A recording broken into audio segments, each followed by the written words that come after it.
Bom dia, boa tarde, boa noite. Sou professora Tânia da Faculdade de Nutrição da UFG e venho aqui nessa videoaula trazer algumas atualidades sobre os conselhos nutricionais oferecidos aos indivíduos em quarentena durante a pandemia de Covid-19.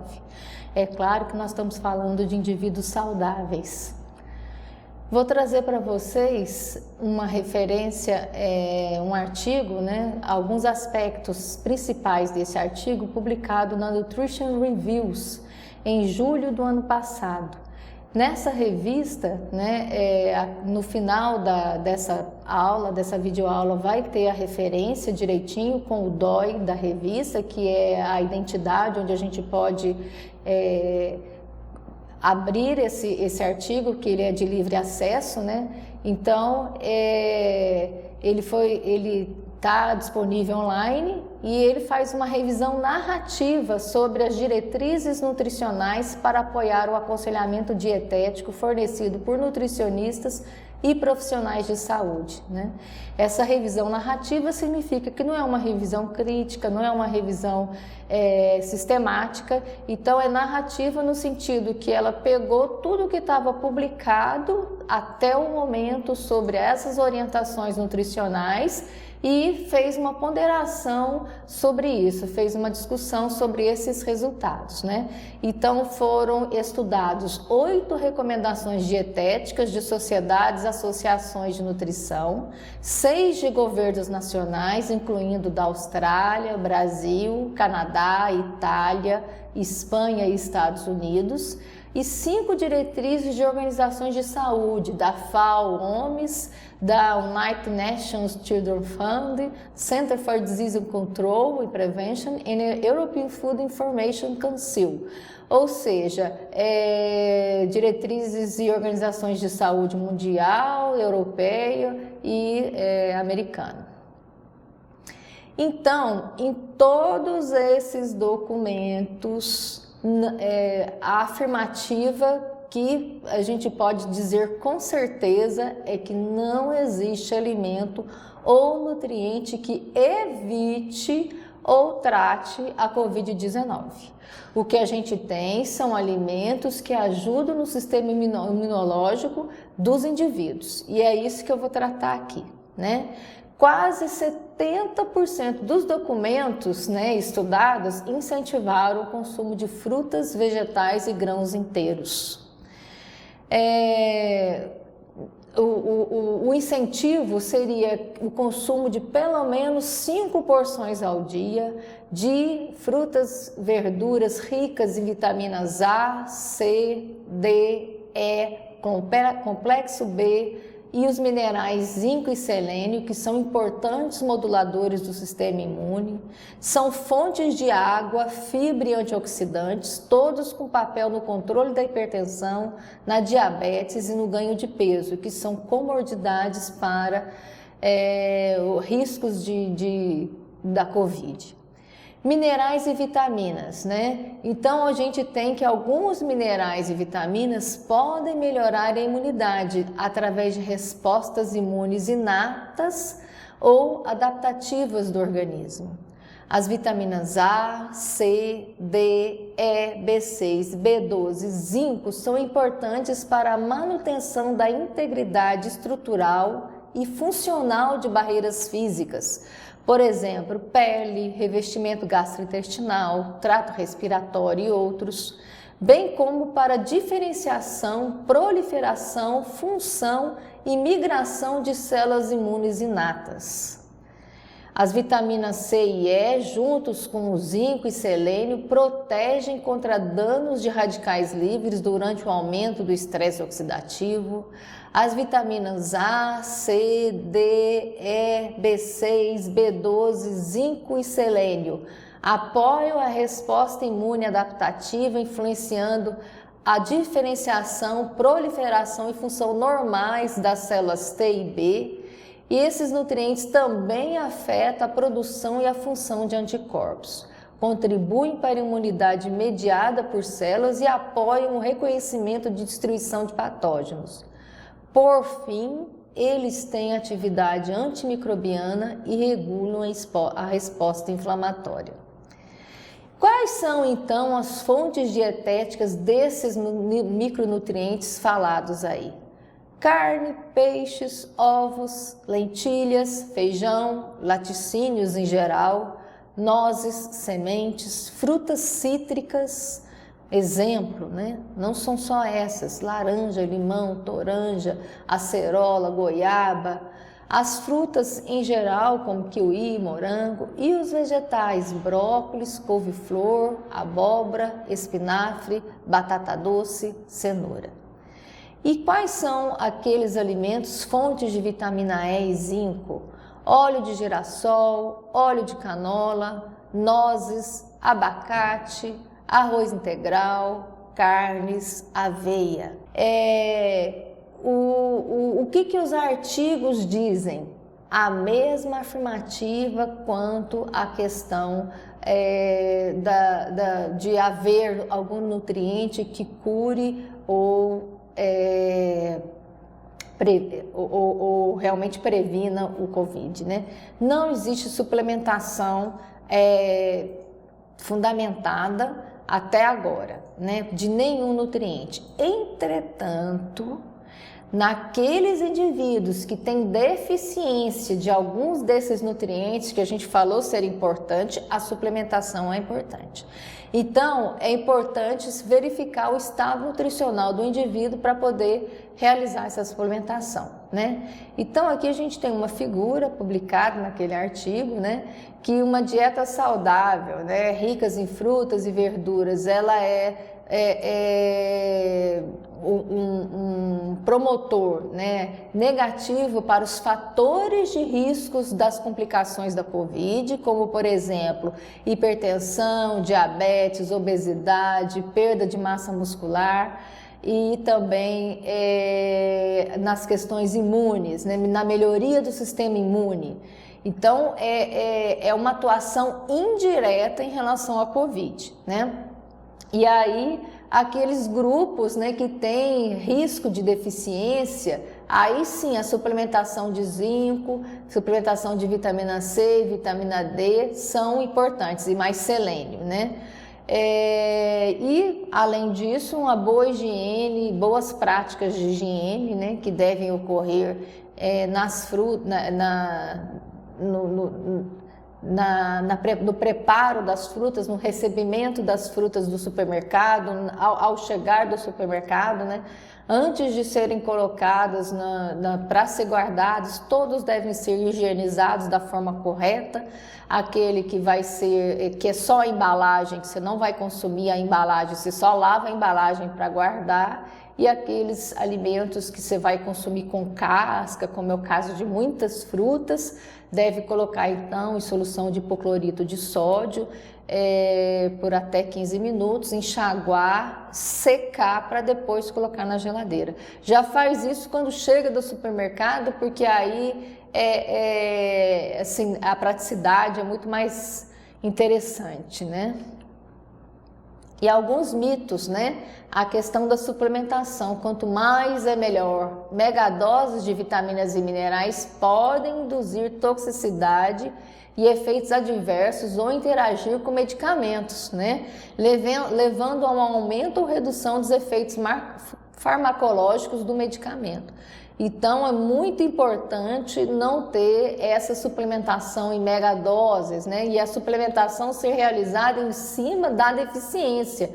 Porque se você não tem deficiência e começa a consumir sem necessidade, aí você está fazendo, às vezes, uma megadose, né? Então, os minerais, eles contribuem para a função imunológica, para uma variedade de caminhos inatos e adaptativos, né? E a sua suplementação, principalmente falada em relação à vitamina D, que em alguns países, que não é o caso do Brasil, essa suplementação deve ocorrer, né? Em países em que a exposição solar é muito pequena. Um outro guia que eu vou trazer para vocês é o Guia Alimentar para a População Brasileira e também um guia de alimentação para a Covid, né? Na quarentena, da Associação Brasileira de Nutrição.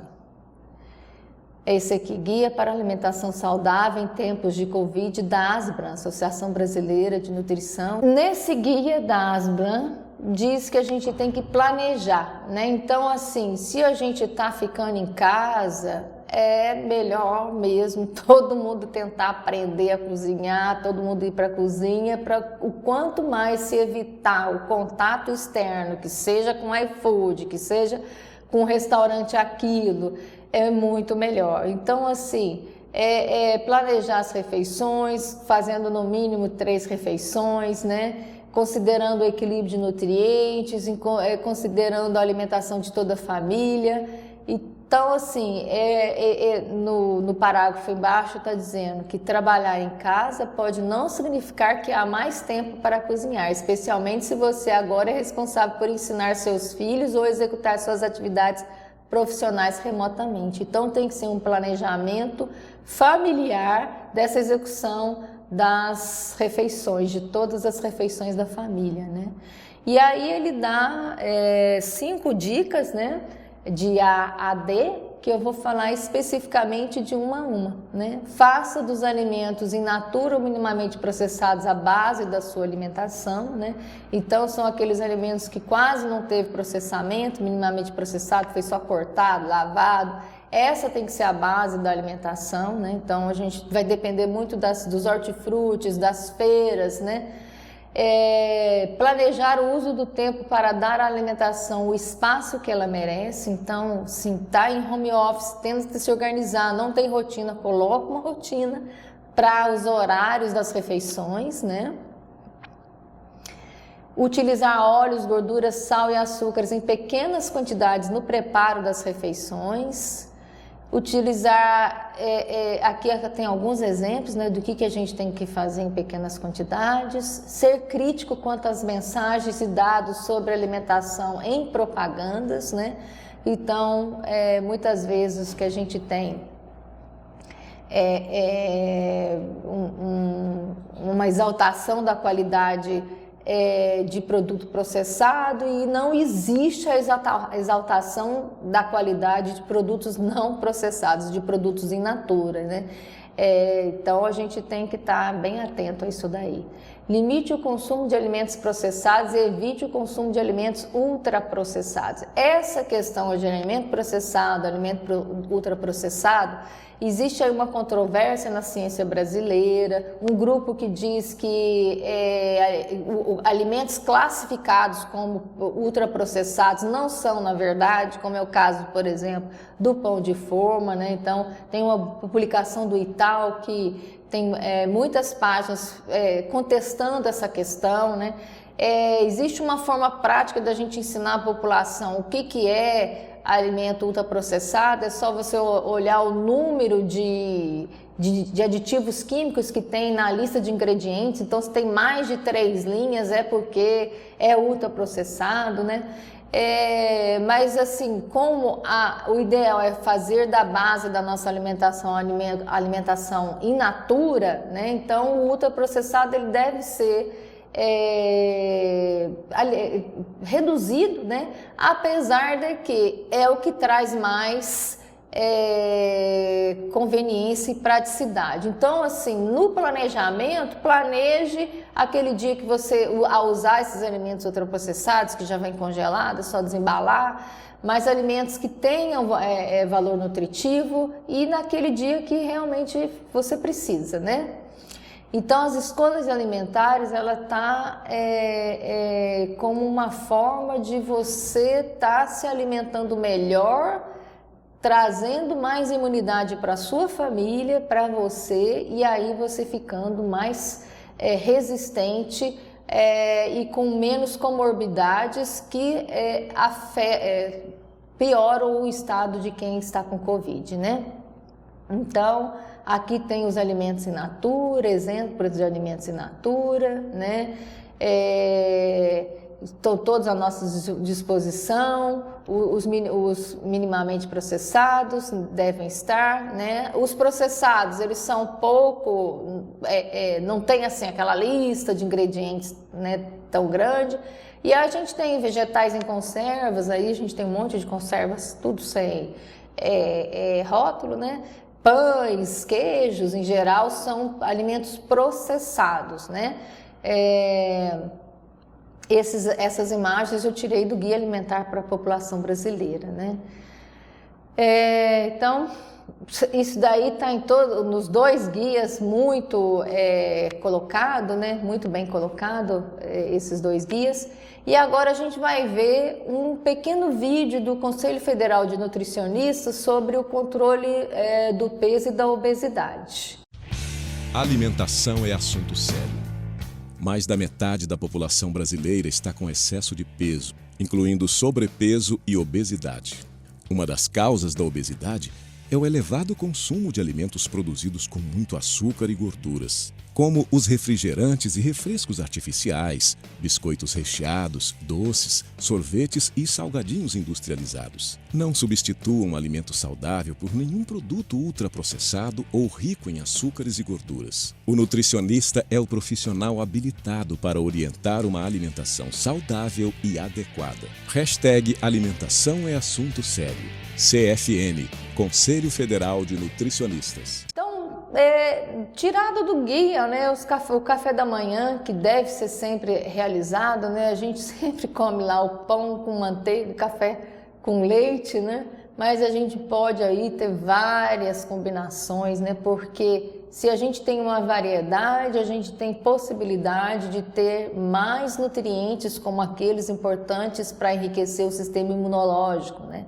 Então, no guia tem exemplos aí, café com leite, pão com queijo e mamão, café com leite, bolo de mandioca, queijo e mamão, café com leite, cuscuz e manga, suco de laranja, pão e mamão, café com leite, bolo de milho e melão, café com leite, tapioca e banana, café, pão integral com queijo e ameixa, leite, cuscuz, ovos de galinha e banana, isso respeitando todas as questões culturais, né, as diferenças culturais que a gente tem no nosso grande país. O almoço, né, ele tem que ter ali, tem que ser colorido, com grupos de nutrientes de cereais, de leguminosas, de carne, leite ou ovos, peixe ou ovos, e mais uma porção, de 1 a 2 porções de frutas e de vegetais, né? Para contabilizar 5 no total do dia. Então, um exemplo ali é arroz, feijão, coxa de frango, beterraba e polenta com queijo, arroz, feijão, omelete, jiló refogado, feijoada, arroz, vinagrete de cebola, tomate, farofa, couve refogada e laranja, salada de tomate, arroz, feijão, bife grelhado e salada de frutas, alface, arroz, lentilha, pernil, batata, repolho e abacaxi, alface, tomate, feijão, farinha de mandioca, peixe e cocada. Ali também a sobremesa entrando, né, como uma forma de acrescentar fruta ao alimento, à sua refeição. Arroz, feijão, angu, abóbora, quiabo, mamão. Vejam que todos os pratos são muito coloridos, né? Alface, tomate, arroz, feijão, berinjela e suco de cupuaçu. E o jantar também, né, às vezes uma salada de frutas com macarrão e galeto, uma sopa de legumes, né, então um pouco mais leve, porque é melhor, um menor tempo de digestão, né, sopa de legumes, farinha de mandioca, açaí. E as pequenas refeições, iogurte com frutas, leite com frutas, salada de frutas, castanhas, né? De preferência nunca fruta pura, né? Sempre acompanhado de algum outro ingrediente ou algum outro alimento. E aqui vários grupos de alimentos que eles têm que estar inclusos nas nossas refeições. Então os feijões, a gente tem vários tipos de feijão, a gente fica às vezes só no feijão carioca, só no feijão preto, mas a gente tem lentilha, grão de bico, tremoço e feijão branco, feijão vermelho, feijão rajado, feijão fradinho, né? Tantos e tantos, né? Os cereais, as raízes e os tubérculos, né?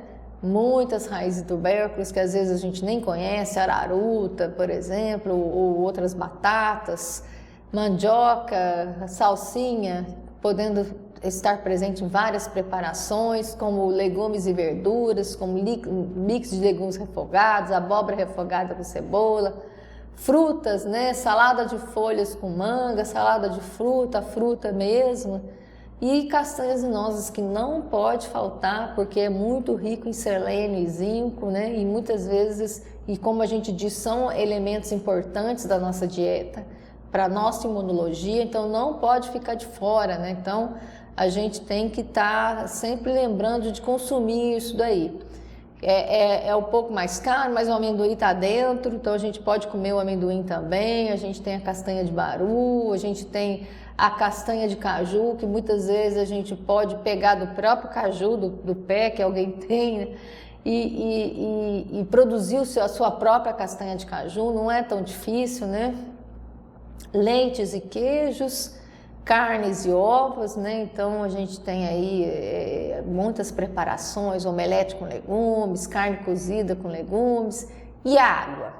A água também estava presente em quase todas as documentações estudadas pelo Nutrition Reviews.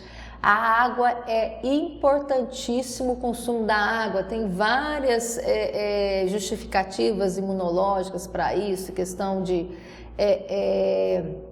até umidificação das vias aéreas.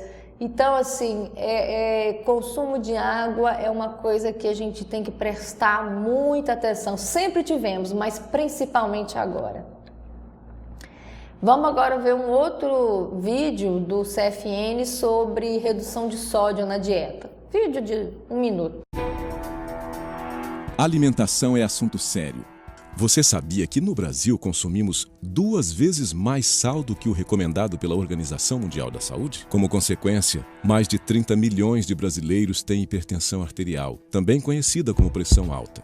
Você conhece alguém que tem? A hipertensão é uma doença crônica que pode ser controlada e fator de risco para o desenvolvimento de doenças do coração. Uma das causas é o elevado consumo de alimentos ricos em sódio, como o sal de cozinha e alimentos industrializados. Evite embutidos, salame, linguiça, mortadela, etc. Enlatados, conservas, salgadinhos de pacote, molhos de temperos prontos, bebidas alcoólicas e tire o saleiro da mesa. No preparo da comida, utilize sal com moderação e prefira temperos naturais como alho, cebola, limão e ervas. Procure um nutricionista para te orientar sobre opções mais saudáveis. Conselho Federal de Nutricionistas.